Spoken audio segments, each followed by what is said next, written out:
CPS Win, and I'm joined today by our very special guest, Jennifer Ani, who's an attorney, who's an expert in CPS defense law. Jennifer, we're going to take another call right now. We're going to talk to Lisa in Colorado.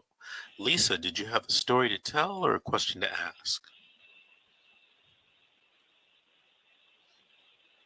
Lisa, are you there? Hi. Hi, did you have a story to tell or a question to ask? I actually have a question to ask. Go ahead. And it is to your associate mostly. I have a daughter who was removed several months ago, and I most recently had an adjudicatory hearing, and they had found that I was unfit, or not unfit, but it was a neglect, and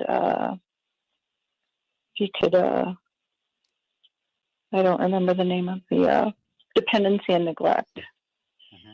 And so my concern is when the information at the trial was not accurate, where can I go, or what is the next step?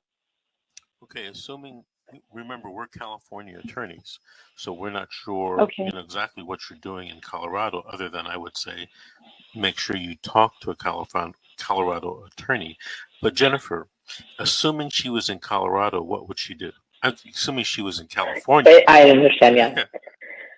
Well, so what was the fact? Let me ask one question. What was the factual basis for the finding of neglect? Was it from substance abuse, physical abuse, dirty house? What generally was it?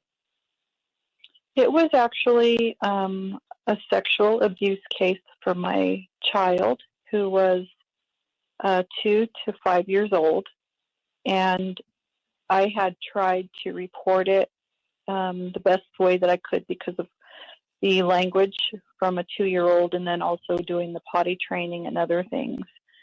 And I did the best, and I reported it. I did everything I felt I was supposed to, and that was it. And now they're saying that I have a mental health disorder, which I do not. The person that are you being offered reunification services? None. I have not. They're barely at a treatment plan right now, which I have my own therapist and looking into a psychiatrist. I did testing to counter what they had said, and still my daughter has not come back. And they did a 72-hour hold that again was false. And it's very concerning because I believe it's mostly a racial issue. Okay. So, I mean, there's a lot to unpack here.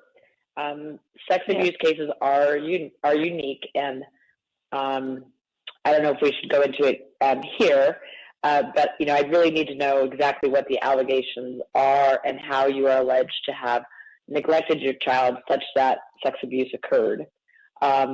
This is in California anyway. This area is determined mostly by case law, and in as far as what is reasonable for a parent to do under circumstances. So, for example, where parents of I think it was 2-year-old child left the child in the care of a babysitter, went to the store, came back to find that babysitter sexually abusing the child. The court found those parents were not negligent because obviously they immediately took action, and that they couldn't have known that the sex abuse was going to occur, that no one could have known that. It's not something that you expect. So, and the case law is all over the charts, but that's one case. So without knowing more about it, I don't really know how to answer your question right now. I think that these are very tough cases, and it sounds like you're not happy with your attorney's performance. Is that fair to say? Well, I live in a very small town, so the attorney is great, but the challenge is the CPS people, as well as the county attorney. They all work very close together. And Right. it seems like it's a us versus them, which just does not work. So I think your question was, what do you do about jurisdictional findings that you believe were based upon false information? Is that accurate?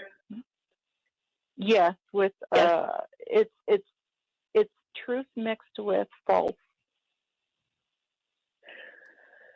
So, and you had a jurisdiction trial. Have you finished disposition yet? No. Okay, so the first time a parent is able to appeal what they feel or believe to be a wrongful finding by the court would be at the disposition, after the disposition hearing.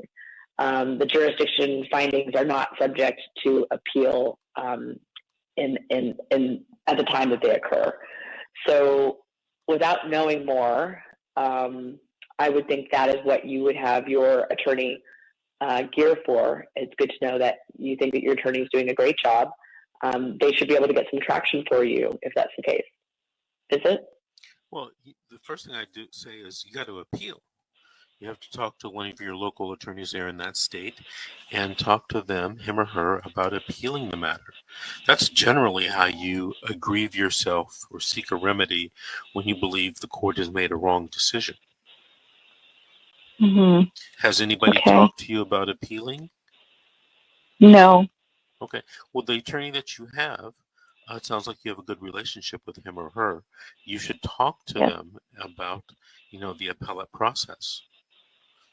Okay. Because I'm sure, like any other state, there are time limits on when you can file the appeal, and you don't want to miss that time limit, because if you're like California, generally if you miss the time for appeal, that's it. It's over, done with, and you can't do anything else. I mean, there's very little forgiveness.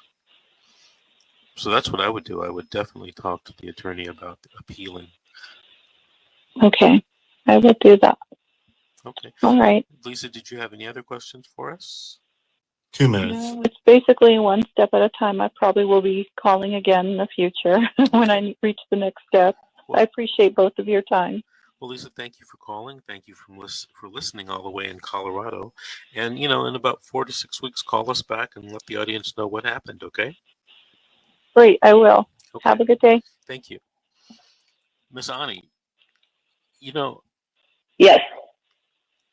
Do you do a lot of appellate work or writ work? Or have you?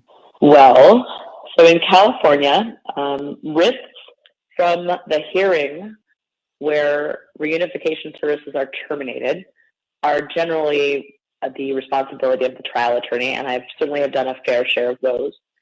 And that's important, because if you don't writ the finding that services should be terminated, it does cut down some of the options you might have later on appeal. I've done a number of those. I am doing an appeal now through our office, independency, and that is the extent of my appellate work.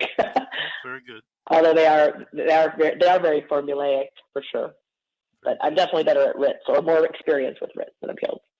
All right. The engineer is telling me we have to move into our next break. So this is The Secret, How to Fight CPS and Win.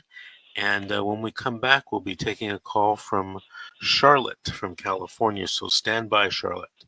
This is The Secret, How to Fight CPS and Win, and we'll be right back after these messages.